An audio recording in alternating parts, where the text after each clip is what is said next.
करायची, 14व्या दिवशी आणि 21व्या दिवशी रोज आंघोळणी करायची.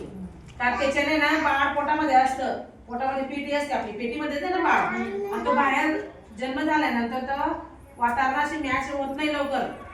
मॅच करण्यासाठी आपल्याला काय करायचं, तो उग्र वास असतो आईच्या दुधाचा आणि आपल्या त्याची मध्ये असतं ना ते, त्याचा वास येण्यासाठी आईच्या छातीला असं लावायचं प्रत्येक वेळी. म्हणजे एक स्तन म्हणजे 10 मिनिटापर्यंत पाजायचंय, पण म्हणजे पूर्ण एक खाली झाल्याची दुसऱ्याला लावायचं का, तर पाणी येतं सुरुवातीला, पाणी येतं पण त्याची भूक लहान असते, ते लहान असल्यामुळे ते दूध पिता सोडून देतं. नंतर पण दुसऱ्याला तिसऱ्या वेळेस बी लावणार तर ते एकच स्तनाला लावायचं, एकच पूर्ण पाजायचं, त्याच्याने वजन वाढतं.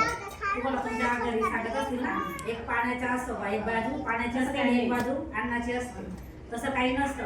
सुरुवातीला तुम्ही पाजलं, सुरुवातीला पाणी येत असतं आणि त्यानंतर 5 मिनिटं पाजल्यानंतर जे शेवटचं दूध येतं ना, ते घट्ट दूध असतं. त्या घट्ट दुधाने आणि असं वजन वाढतं. आंघोळीच्या वेळेस जे निपल असतात आपले स्तन त्याला स्वच्छ धुवायचंय, त्याला ओढायचंय पुढे, म्हणजे तुम्हाला बाळ झाल्यानंतर तो त्रास होणार नाही. आता नवीन गरोदर माता बरोबर माझ्या भागात पहिल्या टेंबीच्या बघा, आता 4 ते 5 खेपेची माता आहे, काय करायचंय, आंघोळीचे स्वच्छ करायचंय. ते खिलती असते ना वरची स्तनाच्या वरची, ते निपलच्या वरची गोडशी, त्याच्यावरती ते घाण काढायची. घाण काढल्यानंतर नसेल तर त्याला पुढे तेल लावून ओढायचंय पुढे, ओढून